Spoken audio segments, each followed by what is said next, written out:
आइए आज आप सब जानेंगे वर्ष 2024 अहोई अष्टमी व्रत के शुभ मुहूर्त के बारे में, पूजन विधि के बारे में। इस बार अहोई अष्टमी का व्रत जो कि 24 अक्टूबर 2024 दिन गुरुवार को पड़ रहा है।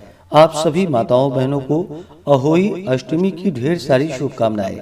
आप सभी के जीवन में अहोई माता की कृपा से आप सभी को सभी प्रकार के सुख और समृद्धि की प्राप्ति हो। कार्तिक मास कृष्ण पक्ष की अष्टमी तिथि के दिन अहोई अष्टमी का व्रत धारण किया जाता है। इस व्रत को पुत्रवती स्त्रियां जो कि निर्जल व्रत को धारण करती हैं, अपने बच्चों की दीर्घायु के लिए, उनके कल्याण के लिए एवं सुख तथा समृद्धि की प्राप्ति के लिए माताएं अहोई अष्टमी का व्रत धारण करती हैं। अहोई माता जो कि माता पार्वती का स्वरूप मानी गई है, इनका इस दिन विशेष प्रकार से पूजन किया जाता है, जिससे प्रसन्न होकर के अहोई माता अपने भक्तों को सुख तथा समृद्धि का आशीर्वाद प्रदान करती हैं तथा अहोई माता की कृपा से संतान की आयु लंबी होती है, सुख समृद्धि की प्राप्ति होती है। कार्तिक मास कृष्ण पक्ष की अष्टमी तिथि प्रारंभ समय जो कि 23 अक्टूबर 2024 दिन बुधवार रात्रि 1:20 और अष्टमी तिथि की जो समाप्ति है वह 24 अक्टूबर 2024 दिन गुरुवार रात्रि 1:59। 24 अक्टूबर को ब्रह्म मुहूर्त का समय सुबह 4:46 से सुबह 5:37 तक होगा। इस दिन सूर्योदय का समय सुबह 5:01 और सूर्यास्त शाम 5:22। चंद्रोदय का समय रात्रि 11:39 होगा और तारा देखने का समय जो कि शाम 6:08 होगा। इस दिन पूजन के लिए जो शुभ मुहूर्त का समय है वह समय शाम 5:42 से शाम 6:58 तक होगा। 24 अक्टूबर को इस बार गुरु पुष्य योग, अमृत सिद्धि योग और सर्वार्थ सिद्धि योग भी बन रहा है, जो कि संपूर्ण दिन तक रहेगा, जो कि यह बड़ा ही पुण्यफलदायी है। इस दिन माताएं दिन भर निर्जल व्रत को धारण करती हैं और शाम को पूजन करती हैं। कहीं कहीं इस व्रत पे जो कि तारा देखने के बाद तारा को अर्घ दे करके व्रत को पूर्ण माना जाता है और कहीं कहीं जो कि चंद्रोदय होने पर चंद्र देवता को अर्घ देने के बाद व्रत को पूर्ण माना जाता है। इस व्रत को जो कि करवा चौथ के समान ही माना गया है। करवा चौथ में जिसे कि स्त्रियां पति की लंबी आयु के लिए व्रत को धारण करती हैं, तो वहीं अहोई अष्टमी का व्रत जो कि संतान की रक्षार्थ, संतान की रक्षा, सुख कामना के लिए इस व्रत को धारण करती हैं। इसमें चंद्रोदय होने के बाद चंद्र देवता को अर्घ्य दे करके उसके बाद व्रत पूर्ण माना जाता है। तो आप अपने जगह के अनुसार इस व्रत को धारण करें। अगर आपकी जगह पे तारा देख करके अर्घ्य दे करके व्रत को पूर्ण करने का विधान है तो आप यह भी कर सकते हैं, या चंद्रोदय होने पर चंद्र देवता को अर्घ्य प्रदान करके आप व्रत को पूर्ण कर सकते हैं। तो आप अपने जगह के अनुसार इस व्रत को धारण करें। जो भी इस दिन व्रत को धारण करती हैं उन्हें चाहिए कि इस दिन सुबह ब्रह्म मुहूर्त में उठ करके नित्य क्रियाओं से निवृत्त होकर के गंगा नदी में या घर के नहाने के पानी में ही थोड़ा सा गंगा जल मिला करके स्नान करे, शुद्ध वस्त्र धारण करके पूजन के निमित्त पूजन की सभी प्रकार की तैयारी करे, पकवान आदि जो भी बनानी हो वह बनाए। इस दिन विशेष प्रकार से सायं काल के समय में पूजन करने का विधान है। आप सुबह के समय में दैनिक पूजा की तरह पूजन करें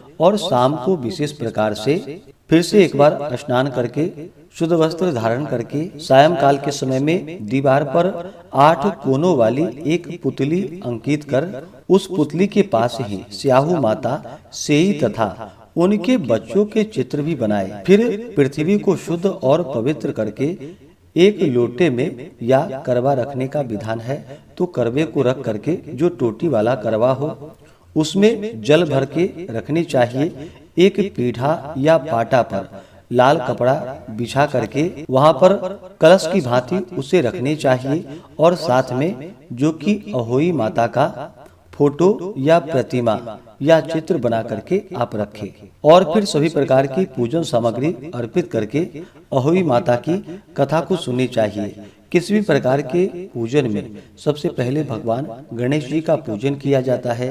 तो पहले भगवान गणेश जी का पूजन कर ले, भगवान गणेश जी से अपने व्रत की पूर्णता के लिए प्रार्थना करे। उसके बाद फिर जो कि अहोई माता की पूरे विधि विधान के साथ पूजन करनी चाहिए।